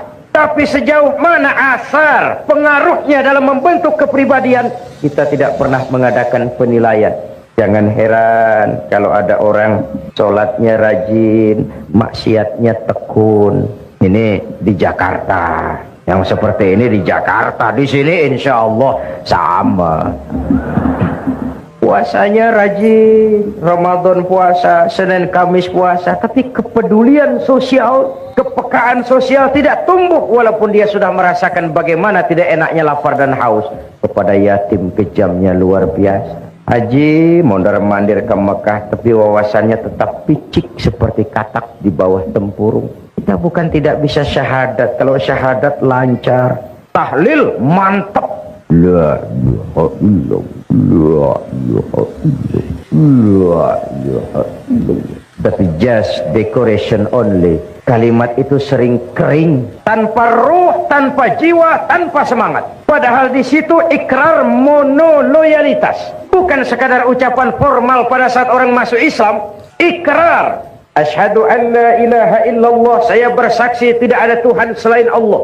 Jikalau saya yakin tidak ada Tuhan selain Allah, artinya saya tidak akan menyembah kecuali hanya kepada Allah. Orang yang benar syahadatnya, cantik rukuknya, beres sujudnya, hebat ibadahnya. Ini syahadat. Saya bersyukur saudara-saudara saya muslimin di Singapura ini ibadahnya cantik, beres. Surau masjid-masjid di Singapura ini saya tahu selalu penuh dengan sholat berjamaah, terutama subuh. Saya tahu saya subuh sering lewat sini. Kalau sudah subuh di sini masjid penuh sampai keluar, nggak ada yang masuk, keluar. Syahadat membentuk kepribadian. Kalau saya yakin tidak ada Tuhan selain Allah, saya tidak akan minta tolong kecuali hanya kepada Allah. Saya tidak akan menggantungkan hidup kecuali hanya kepada Allah. Saya tidak akan minta rizki kecuali hanya kepada Allah. Saya tidak akan pernah takut kecuali hanya kepada Allah. Meresap ke dalam jiwa, membentuk kepribadian, menjadi warna dari seluruh kegiatan hidup manusia. Disitulah nilai iman yang tertinggi, merasakan kehadiran Allah dekat dalam hidup. Kemanapun saya pergi, dimanapun saya berada, kalau saya sendiri, yang kedua Allah. Kalau saya berdua, yang ketiga Allah. Kalau saya bertiga, yang keempat Allah. Anta'budallaha ka'annaka tarah. Itu sumber daya kontrol yang paling efektif merasakan kehadiran Allah dekat dalam hidupnya. Ibu-ibu, bapak-bapak dan saudara-saudara yang saya hormati, mari kita lihat. Tadi tajuk awalnya, umatku hanya bisa baik dengan ilmu dan harta, dengan pendidikan dan ekonomi. Kita hidup karena harapan. Kita ingin anak-anak kita lebih baik daripada kita. Dan untuk itu kita orang tua berkorban agar mereka bisa melanjutkan pendidikan. Sementara Madrasah Al-Junaid ini dibangun tahun 27. Jumlah muridnya sudah lebih banyak daripada jumlah tempat belajarnya, sehingga tidak mampu lagi untuk menampung. Dan itu saya katakan tadi, pengembangannya, keberadaannya, kelangsungan hidupnya, tanggung jawab kita bersama. Tidak sekadar tanggung jawab pengurusnya, tanggung jawab kita bersama-sama. Nah, tidak cukup membangun madrasah hanya dengan ilmu, wal mal, juga dengan harta. Sebab itu di dalam kitab Durratun Nasihin ada riwayat, nanti di akhirat. Ibu-ibu sudah pernah ke akhirat? Belum? Belum, sama. Mau ke akhirat? Kalau mau saya daftar, besok berangkat. Di akhirat, menurut kitab Durratun Nasihin, ada 4 golongan manusia bertengkar di depan pintu surga. Masing-masing mereka merasa punya hak masuk lebih dahulu ke dalam surga. Haji mabrur, orang mati syahid, ulama, dan orang kaya yang pemurah. Bertengkar. Kata yang haji mabrur, saya lebih dulu masuk surga, I am the first. Kata yang mati syahid, tidak bisa, saya lebih dulu. Kata yang pemurah kaya, tidak mungkin, saya lebih dulu. Bertengkar. Akhirnya Allah mengutus malaikat Jibril. Bril. Ini bahasa Zainuddin, di hadisnya tidak begitu. Jangan nanti kok ini tidak bril sih. Ini bahasa Zainuddin, Pak, supaya live. Jibril, labbaik ya Rabb. Coba kamu turun, tanya itu, kenapa mereka bertengkar di depan pintu surga? Cepat. Oke, bos. Ini juga bahasa Zainuddin. Turun Jibril. Saudara-saudara, kenapa bertengkar di sini? Ya Jibril, maafkan. Kenapa? Setiap kami merasa punya hak lebih dahulu masuk ke dalam surga. Oh, begitu. Iya. Oke. Apa yang menyebabkan tiap kamu merasa punya hak lebih dahulu masuk ke dalam surga? Coba saya tanya, amal kamu satu-satu. Kamu yang pertama, apa? Jibril. Apa? Sebentar, saya minum dulu. Sudah? Ya. Bagaimana? Saya ini... kenapa kamu merasa berhak lebih dahulu masuk surga? Saya waktu di dunia itu pergi haji. Lalu? Alhamdulillah, haji saya mabrur. Kemudian? Katanya orang yang hajinya mabrur itu masuk surga lebih dulu dari yang lain. Kata siapa? Kata ulama. Saya dengar syarahan begitu. Jadi yang memberitahu kamu ulama? Iya. Kalau begitu jangan mendahului orang yang memberitahu kamu. Yang memberitahu kamu ulama kan? Betul. Ulama dulu, kamu belakang. Minggir. Gak tahu diri kamu. The next. Kamu yang berikutnya apa amalan kamu ketika di dunia? Ya Jibril. Saya itu waktu di dunia berjuang membela agama, perang menghadapi orang-orang kafir. Saya gugur bersimbah darah, ikhlas karena Allah. Katanya orang mati syahid masuk surga lebih dulu dari yang lain. Kata siapa? Kata ulama. Juga waktu syarahan saya dengerin begitu. Kamu sama dengan yang tadi. Mundur, belakangan. Ulamanya duluan. Kamu yang ketiga.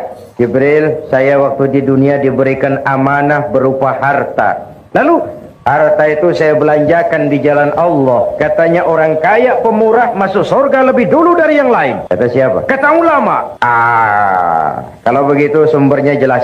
Ulama, kamu masuk lebih dulu, ini yang lain belakangan. Ulamanya ulama yang tahu diri. Kata ulama, ya Jibril, memang benar. Itu yang mati syahid, yang haji mabrur, yang kaya pemurah, saya yang memberitahu, saya yang mengajari mereka. Tapi terus terang saja Jibril, saya ini bisa jadi ulama itu karena dulu ada orang kaya bangun madrasah namanya Al-Junaid.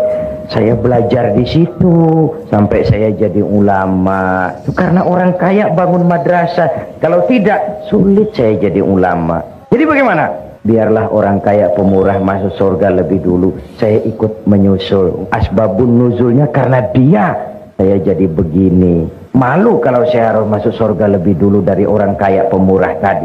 Dia belikan saya kitab, dia bangunkan madrasah, saya belajar di situ. kalau memang begitu permintaan kamu, oke, silakan. Kamu orang kaya pemurah, masuk lebih dahulu. Ini yang ulama ikut. Jadi bapak-bapak, ibu-ibu, walaupun kita bukan ulama, ada harapan masuk surga lebih dulu dari ulama. Kalau Madrasah Al-Junaid dibantu. Sudah jadi ulama tidak, bakhil, pakai apa ke surganya? Nah, di dalam sebuah hadis qudsi Nabi Allah Subhanahu wa taala berfirman, "Uhibbu ahlas sakha wa hubbi lil faqiris syaqi ashad." Aku cinta orang pemurah, orang yang suka berderma, tapi aku lebih cinta orang miskin yang pemurah. Orang kaya pemurah, Allah cinta. Orang miskin pemurah, Allah lebih cinta. Kenapa? Kondisi.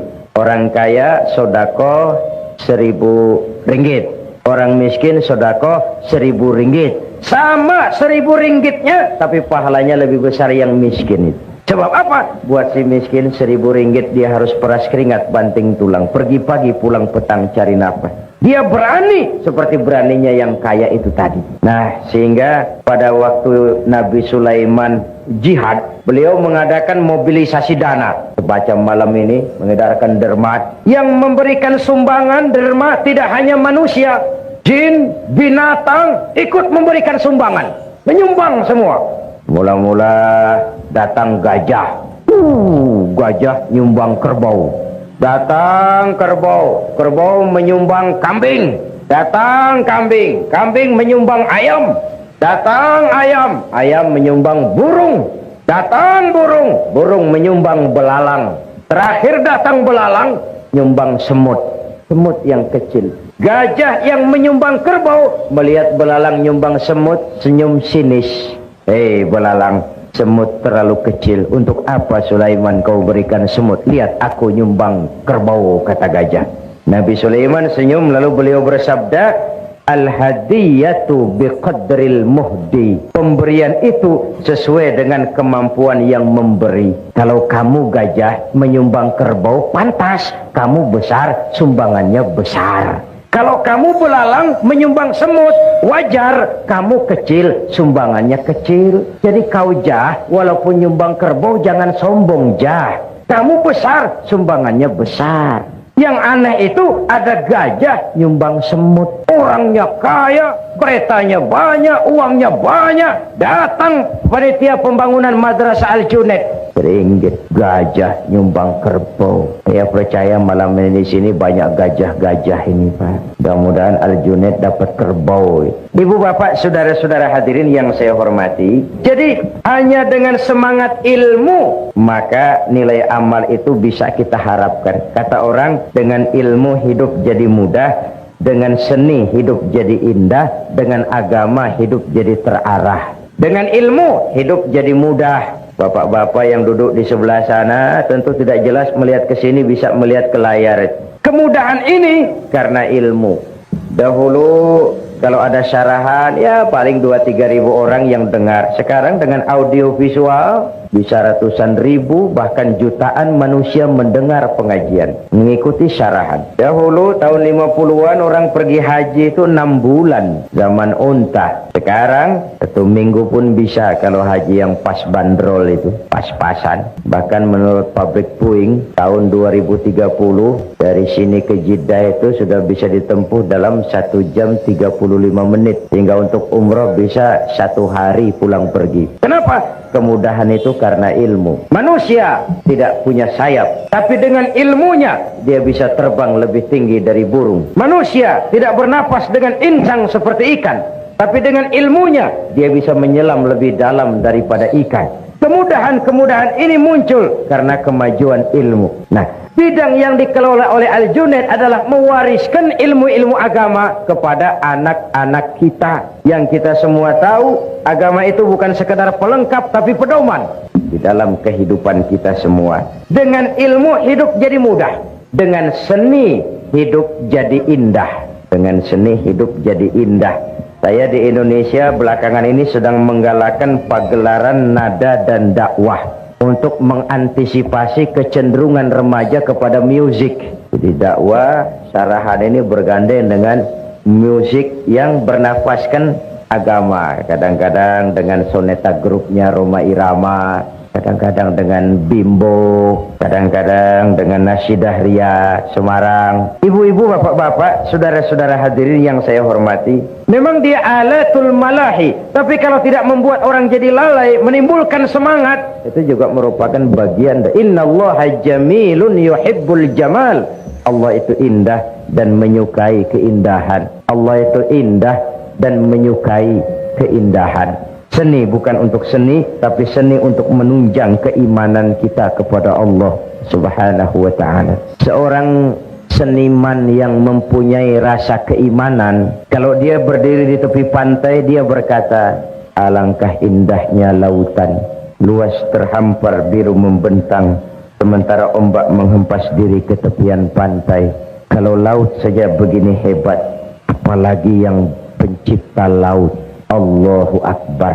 Dia tidak jadi pemuja laut, dia jadi pemuja sang pencipta laut. Seni yang didasari dengan semangat keimanan. Dengan seni hidup jadi indah, dengan agama hidup jadi terarah.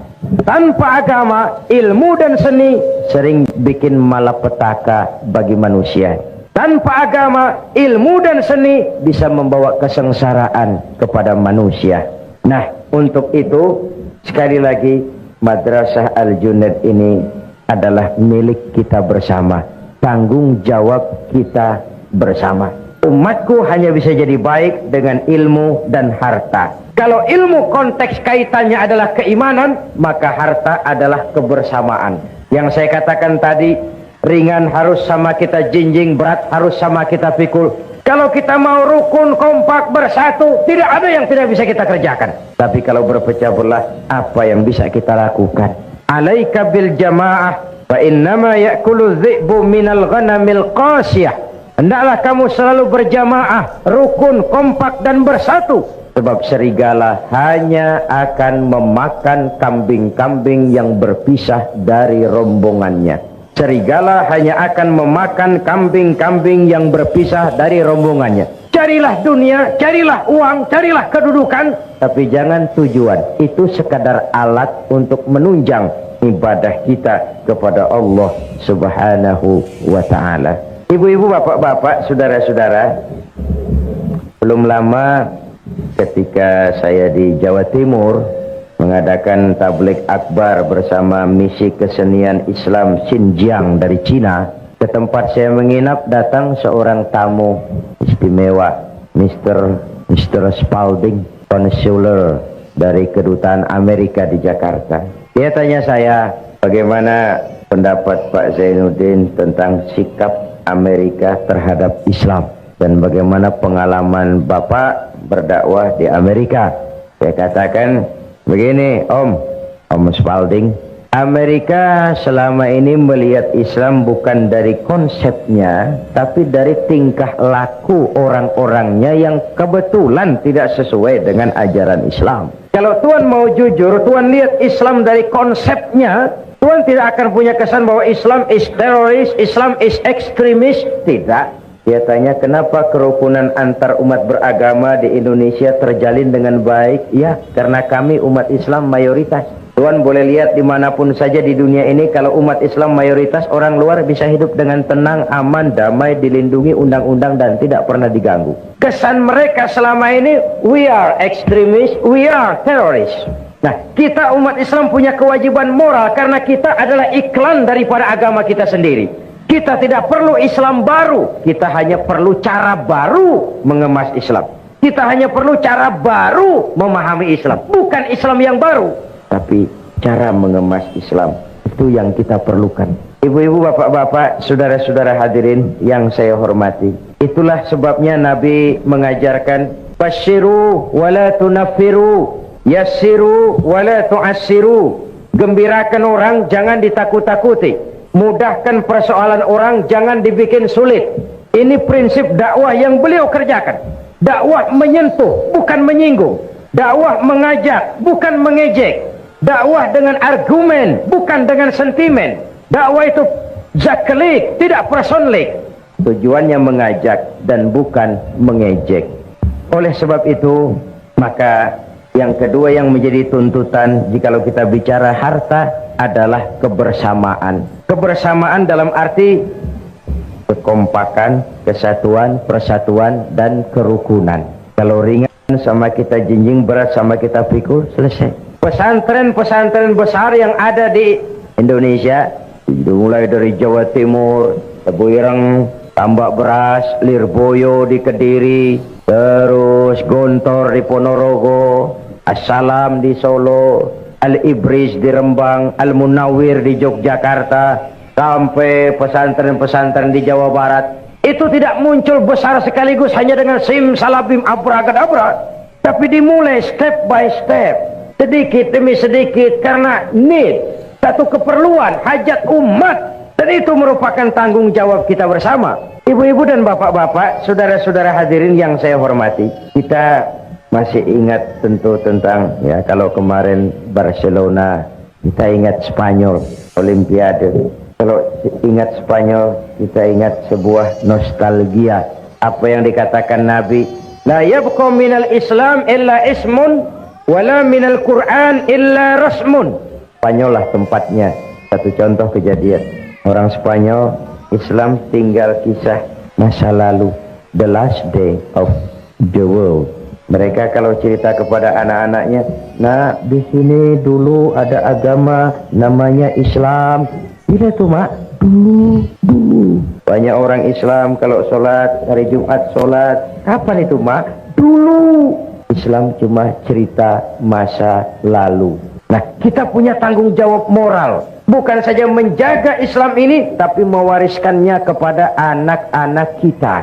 Sehingga sering saya contohkan dalam berbagai kesempatan, umat Islam di dalam kebersamaan itu bagaikan 5 jari ini. Jikalau dia rukun, kompak, bersatu, apa yang tidak terpegang. Tapi kalau berpecah belah, apa nak dipegang? Ini ibu jari. Siapa ini? Orang-orang yang memegang kekuasaan. Umaro, kerja apa saja kalau sudah diginikan oleh Umaro, lumayan. Diginikan, kiamat. Umaro. Sebab itu umat Islam melalui sholat berjamaah diajarkan, umat Islam bukan umat yang ekstrim. We are not terrorists, we are not extremists. Macam mana sholat mendidik kita? Bagaimanapun kalau imam takbir, makmum takbir. Imam ruku, makmum ruku. Imam sujud, makmum sujud. It is loyalty. Asal imam benar. Tapi memang masyarakat Islam bukan masyarakat yang buta. Kenapa? Kalau imam keliru, mestinya ruku, imam sujud. Woi, salah. Tegur. Bagaimana menegurnya? Ada kaifiah, rule of the game. Subhanallah. Tidak boleh imam keliru, makmum emosi, main pegang, mam salah, kacau solat. Kalau imam benar, makmum pasti ikut. Sekarang imam buang angin. Apa makmum lalu berkata, demi kesetiaan saya kepada imam, imam buang angin, saya lebih keras lagi. Itu yang disebut taklidul a'ma. Di situ demokrasi. Imam buang angin, ke pinggir saja. Yang di belakang maju. Teruskan pekerjaan imam demi menjaga keselamatan sholat berjamaah. Tidak perlu membentuk sholat baru. Lanjutkan saja. Iyyaka na'budu wa iyyaka nasta'in. Sampai situ imam buang angin ke pinggir. Yang di belakang maju. Teruskan. Ihdinas siratal mustaqim. Tidak perlu bikin sholat baru. Asal imam tahu diri kalau sudah buang angin ke pinggir. Sholat sering rusak karena imam sudah buang angin, tenang. Seperti orang tidak punya salah. Selesai sholat ditanya, Pak Imam tadi buang angin ya. Kehidupan sosial, mekanisme kehidupan berdemokrasi diajarkan melalui sholat. Umat ini umat yang loyal. Umaron, harus ada Muslim yang jadi manpower. Yang ini telunjuk, alat untuk menunjuk. Ini siapa? Agniya, yang orang kaya, para pengusaha. Di mana-mana kalau orang kaya sudah menunjuk, biasanya tidak banyak masalah. Nanti masjidnya dibangun sebelah sana ya. Itu kalau orang kaya yang menunjuk, selesai masjid. Coba kita yang miskin nunjuk-nunjuk begini, nggak laku Pak. Dipegang orang apa-apa ini nggak modal. Agniya, harta bukan sebagai alat, bukan sebagai tujuan, tapi sebagai alat. Sebagai alat. Agniya. Membangun rumah sakit tidak cukup dengan pidato. Membangun masjid tidak bisa hanya dengan semangat. Membangun madrasah tidak cukup dengan ilmu. Perlu harta. Ini jari tengah, ke kanan tidak, ke kiri tidak. istilahnya ini tidak kemana-mana tapi ada di mana-mana. Nih ulama, tokoh-tokoh agama, para pemimpin menjadi milik semua golongan. Yang ini jari manis, walaupun buntung tetap jari manis namanya. Siapa? Remaja, pemuda. Masa muda adalah masa yang paling manis. Semua harapan milik anak-anak kita. Belum pernah saya dengar ada orang pidato para kakek-kakek harapan bangsa. Belum pernah. Sudah harapan itu remaja, pemuda, the next generation. Tapi itu terutama adik-adik saya, para remaja, para pemuda. Kaulah hari depan Islam di Singapura ini. Di pundakmulah tanggung jawab ini. Dan sekarang kewajibanmu membekali diri. Perjalanan masih panjang, sementara hidup hanya sekadar menunggu giliran. Musim berlalu, ada saat datang, ada saat pergi. Itu pasti. Mau hidup harus berani mati. Takut mati, jangan hidup. Takut hidup, mati saja. Jadi berani hidup, tidak takut mati. Yang takut mati, tidak usah hidup. Yang takut hidup, silahkan mati. Hidup bukan undian, jangan berharap untung besar tanpa peras keringat. Biarlah berakit-rakit kita ke hulu, asal bisa berenang-renang ke tepian. Bagaimanapun, lebih baik makan singkong betulan daripada makan roti mimpi. Yang ini, kelingking ini, jari paling kecil. Ini kaum wanita, muslimat, kecil tapi mantap. An-nisa imadul bilad, wanita tiang negara. Kalau baik wanita, baik negara. Kalau rusak wanita, hancur negara. Karena wanita, negara jaya. Karena wanita, negara hancur. Maka wanita adalah bidadari. Wanita juga kadang-kadang setan. Yang hadir di sini semua bidadari. Tapi kan memang begitu toh. Sejarah ini tidak hanya melahirkan Golda Meir, Indira Gandhi, Bandaran Naike, Margaret Thatcher, Corazon Aquino, Kartini, Dewi Sartika. Sejarah juga melahirkan perempuan-perempuan kelas Cleopatra, Margaret Josephine, Eva Braun, Pamela Bordes, Donna Rice, rombongan-rombongan setan. Kalau bersatulah 5 jari ini, rasanya tidak ada yang tidak bisa kita lakukan. Tapi kalau berpecah belah, apa yang mau kita kerjakan? Islam sudah mengikat kita dengan tali akidah. Peristiwa hijrah bersatunya Ansor dan Muhajirin merupakan cermin yang sangat nyata. Begitulah persaudaraan dalam Islam. Tidak, sekali lagi, tidak ada kemenangan tanpa kekuatan, tidak ada kekuatan tanpa persatuan, dan tidak ada persatuan tanpa silaturahmi. Ibu-ibu, bapak-bapak, saudara-saudara hadirin yang saya hormati. Jadi saya kembali kepada awal pembicaraan tadi. Misi Islam menyelamatkan manusia dari kebodohan. Yang ingin meraih dunia harus dengan ilmu. Yang ingin menjangkau akhirat harus dengan ilmu. Yang ingin dunia dan akhirat juga harus dengan ilmu. Man arada dunya fa'alaihi bil ilmi, wa man arada al akhirata fa'alaihi bil ilmi, wa man aradahuma fa'alaihi bil ilmi. Imam Ali karramallahu wajhah pernah ditawarkan, ya Ali, kalau aku tawarkan kepadamu ilmu atau harta, kau pilih mana? Ya harta, ya ilmu. Oh, saya pilih ilmu. Kalau saya berikan ilmu atau harta, yang mana yang kau ambil? Ilmu tentu. Kenapa? Pertama, dengan ilmu saya bisa mencari harta. Tapi belum tentu dengan harta saya bisa mencari ilmu. Satu. Yang kedua, harta itu kalau saya berikan orang berkurang. Tapi ilmu kalau saya berikan orang bertambah. Saya ajarkan orang Fatihah, orang lain bisa, saya pun makin hafal. Tidak karena saya ajarkan orang lalu ilmu saya habis. Ajarin Fatihah, datang orang lain, Pak tolong saya diajar. Oh sudah tidak ada, Fatihah saya sudah habis, sudah diajar. Tidak ada. Tapi uang kita berikan kepada orang berkurang. Ilmu kita berikan kepada orang bertambah. Yang ketiga kata Imam Ali, ilmu menjaga kita. Harta kita yang jaga. Makin banyak harta, makin sulit menjaganya. Makin banyak materi, makin banyak pula penjaganya. Kadang-kadang tidur tidak nyenyak, teringat harta. Tapi ilmu, semakin banyak ilmu, semakin terjaga dan terpelihara diri.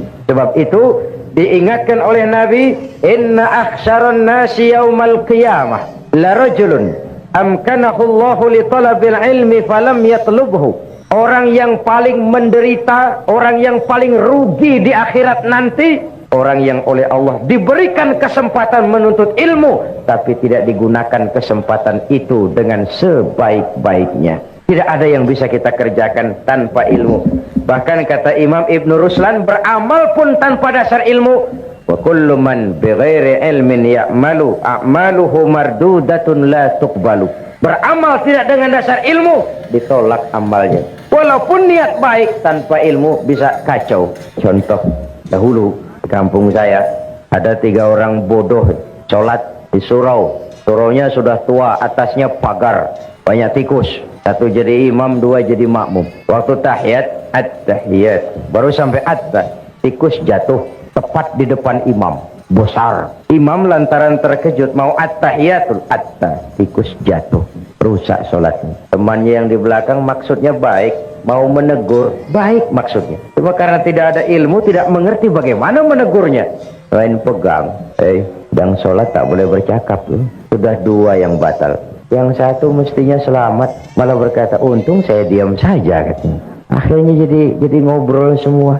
Lain lagi anak kecil budak nih. Kata emaknya, nak, sholat kau sana. Saya tak pandai sholat, mak. Kau ikut sajalah ayahmu. Apa yang bapakmu kerjakan, ikut sajalah. Yalah, kalau ikut bolehlah. Sholatlah di belakang bapaknya. Sholat di balai bambu, tidak pakai tikar. Ketika sujud, hidung bapak terjepit bambu. Sakit dan terkejut, bapak teriak, aduh.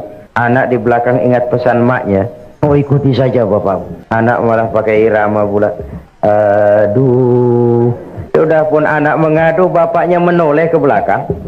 Kata bapaknya, kau terjepit juga ya?